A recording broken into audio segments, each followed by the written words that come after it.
Hi friends, എല്ലാവർക്കും പുതിയൊരു വീഡിയോയിലേക്ക് വീണ്ടും സ്വാഗതം. ഇന്നത്തെ നമ്മുടെ വീഡിയോ എന്ന് പറയുന്നത് ഈ കാണുന്ന ഒരു BMW E70 ആണ്. ഒരു പഴയ മോഡൽ വണ്ടിയാണ്, 2012 മോഡൽ വണ്ടിയാണ്. അപ്പോൾ ഈ വാഹനം വർക്ക്ഷോപ്പിൽ വന്നിരിക്കുന്നത് സർവീസ് ഡ്യൂ ആയിട്ടാണ്. അപ്പോൾ ഈ വാഹനത്തിൽ വന്നിരിക്കുന്ന എഞ്ചിൻ ഏതാണ്, എഞ്ചിൻ നമ്പർ ഏതാണ്, അതേമാതിരി തന്നെ ഈ വാഹനത്തിൻ്റെ സർവീസ് ഡ്യൂ എങ്ങനെ നമുക്ക് പ്രോപ്പറായിട്ട് റീസെറ്റ് ചെയ്യാം എന്നുള്ളതൊക്കെയാണ് ഇന്നത്തെ നമ്മുടെ വീഡിയോ എന്ന് പറയുന്നത്. വളരെ ചെറിയൊരു വീഡിയോ ആണ്.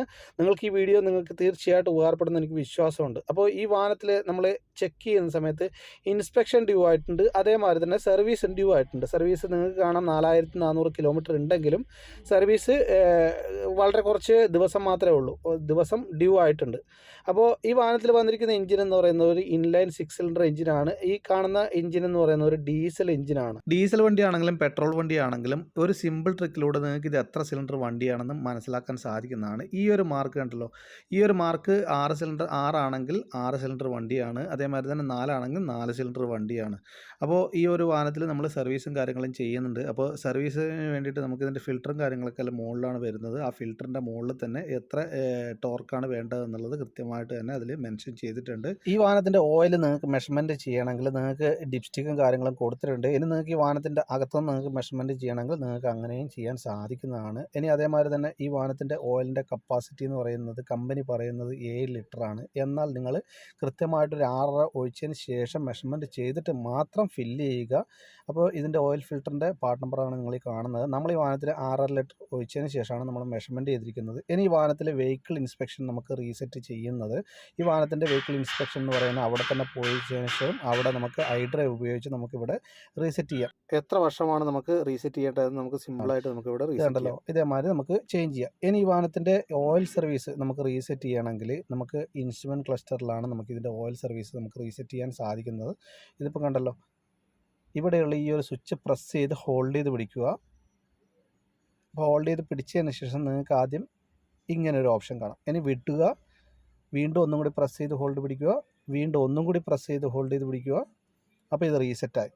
എന്നാൽ ഈ വാഹനത്തിൻ്റെ ഓയിൽ റീസെറ്റ് പ്രോപ്പറായിട്ടല്ല റീസെറ്റ് ആയിരിക്കുന്നത്. ഇത് കണ്ടല്ലോ, 25,000 ആണ് റീസെറ്റ് ആയിരിക്കുന്നത്. എന്നാൽ ഈ വാഹനത്തിൽ നമുക്ക് വേണ്ടത് ഒരു 15,000 കിലോമീറ്ററാണ് നമുക്ക് വേണ്ടത്.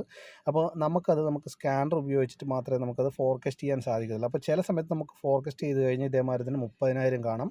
അപ്പോൾ നമ്മൾ ആ ഫോർകാസ്റ്റ് നമ്മൾ ക്യാൻസൽ ചെയ്തിട്ട് നമുക്ക് എത്രയാണോ വേണ്ടത്, നമ്മൾ 15,000 അല്ലെങ്കിൽ 12,000 അങ്ങനെയൊക്കെയാണ് നമ്മൾ നോർമലായിട്ട് ഈ വാഹനങ്ങളൊക്കെ നമ്മൾ റീസെറ്റ് ചെയ്യാറ്. അപ്പോൾ നമുക്കത് ഫോർകാസ്റ്റ് ചെയ്യാൻ മാത്രം പോരാ, നമുക്കതിൻ്റെ എത്ര കിലോമീറ്റർ ഉണ്ട് എന്നുള്ളത് നമുക്കത് ക്യാൻസൽ ചെയ്തതിന് ശേഷം നമുക്കത് റെഡ്യൂസ് ചെയ്ത് കൊണ്ടുവരണം. ചില സമയത്ത് നമുക്കത് ഫോർകാസ്റ്റിങ് നമുക്കിങ്ങനെ 30,000 ഉണ്ടെങ്കിൽ നമുക്കത് പ്രോഗ്രാം ചെയ്താൽ മാത്രമേ നമുക്ക് ആ ഫോർകാസ്റ്റിങ് 30,000 എന്നുള്ളത് 15,000 നമുക്ക് ചേഞ്ച് ചെയ്യാൻ സാധിക്കത്തുള്ളൂ. അപ്പോൾ നമ്മൾ പ്രോഗ്രാമിംഗ് ഒന്നും ചെയ്യുന്നില്ല, നമ്മൾ അല്ലാതെയാണ് നമ്മൾ ഈ വാഹനത്തിൽ ഫോർകാസ്റ്റ് ചെയ്തിരിക്കുന്നത്. അപ്പോൾ ഞാനതിപ്പം റെഡ്യൂസ് കിലോമീറ്റർ കൊടുത്തതിന് ശേഷം നമ്മളിപ്പം വാഹനത്തിൻ്റെ കിലോമീറ്റർ എത്രയാണ് അതിൻ്റെ റെഡ്യൂസ് ചെയ്തതിന് ശേഷം ഞാനിപ്പോൾ ഇത് കണ്ടല്ലോ 50% ആണ് ഞാൻ അടിച്ചിരിക്കുന്നത്. 50%-ന് ശേഷം അത് 59 മാറിയിട്ടുണ്ടായിരുന്നു. അപ്പോൾ 59 മാറിയപ്പോഴത്തേക്ക് നിങ്ങൾക്ക് കണ്ടല്ലോ 14,000 കിലോമീറ്ററിലോട്ട് വന്നു. 14,000 കുഴപ്പമില്ല, 14, 13, 15 കുഴപ്പമില്ല. അപ്പോൾ അങ്ങനെയാണ് ഞാനിപ്പം റീസെറ്റ് ചെയ്തിരിക്കുന്നത്. അതേമാതിരി തന്നെ ഈ വാഹനത്തിൽ ഞാനിപ്പം ഓയിൽ കറക്റ്റ് ഫില്ല് ചെയ്തിരിക്കുന്നത് 6.7 ആണ്. 6.7 ഫില്ല് ചെയ്തപ്പോൾ തന്നെ കറക്റ്റ് പ്രോപ്പറായിട്ട് മാക്സിമത്തിൻ്റെ അവിടെ വന്നിട്ടുണ്ട്. നിങ്ങൾ കൃത്യമായിട്ടല്ല ഓയിൽ ഫില്ല് ചെയ്തിരിക്കുന്നുണ്ടെങ്കിൽ അതിൻ്റെ അകത്ത് ഓവർ ഫില്ലെന്നും പറഞ്ഞിട്ടുള്ള ഒരു മെസ്സേജ് നിങ്ങൾക്ക് വരുന്നതാണ്. അപ്പോൾ ഇതിപ്പോൾ നമ്മൾ കൃത്യമായിട്ട് തന്നെ ഒഴിച്ചിട്ടുണ്ട്. അപ്പോൾ കൃത്യമായിട്ടുള്ള ഓയിൽ മെഷർമെൻറ്റും ഈ വാഹനത്തിൽ കാണിച്ചിട്ടുണ്ട്. അപ്പോൾ കൂടുതൽ ജർമ്മൻ വാഹനങ്ങൾ ടെക്നിക്കൽ സപ്പോർട്ട് നിങ്ങൾക്ക് താല്പര്യമുള്ളവരാണെങ്കിൽ എൻ്റെ ഈ ചാനൽ സബ്സ്ക്രൈബ് ചെയ്ത് കഴിഞ്ഞാൽ നിങ്ങൾക്ക് തീർച്ചയായിട്ടും ഉപകാരപ്പെടുന്ന വീഡിയോ ആണെന്ന് എനിക്ക് വിശ്വാസമുണ്ട്. അതേമാതിരി തന്നെ ഈ വാഹനത്തിൽ വന്നിരിക്കുന്ന എഞ്ചിൻ്റെ നമ്പർ എന്ന് പറയുന്നത് N57 എന്ന് പറയുന്ന നമ്പറാണ് ഈ വാഹനത്തിൽ വന്നിരിക്കുന്നത്. ഒരു 3.0 ലിറ്റർ ഡീസൽ എഞ്ചിനാണ് ഈ വാഹനത്തിൽ വന്നിട്ടുള്ളത്. അപ്പോൾ ഈ വീഡിയോ നിങ്ങൾക്ക് ഇഷ്ടപ്പെട്ടെങ്കിൽ മറക്കാതെ സബ്സ്ക്രൈബ് ചെയ്യുക, ഫ്രണ്ട്സിനായിട്ട് ഷെയർ ചെയ്ത് കൊടുക്കുക. Thank you for watching.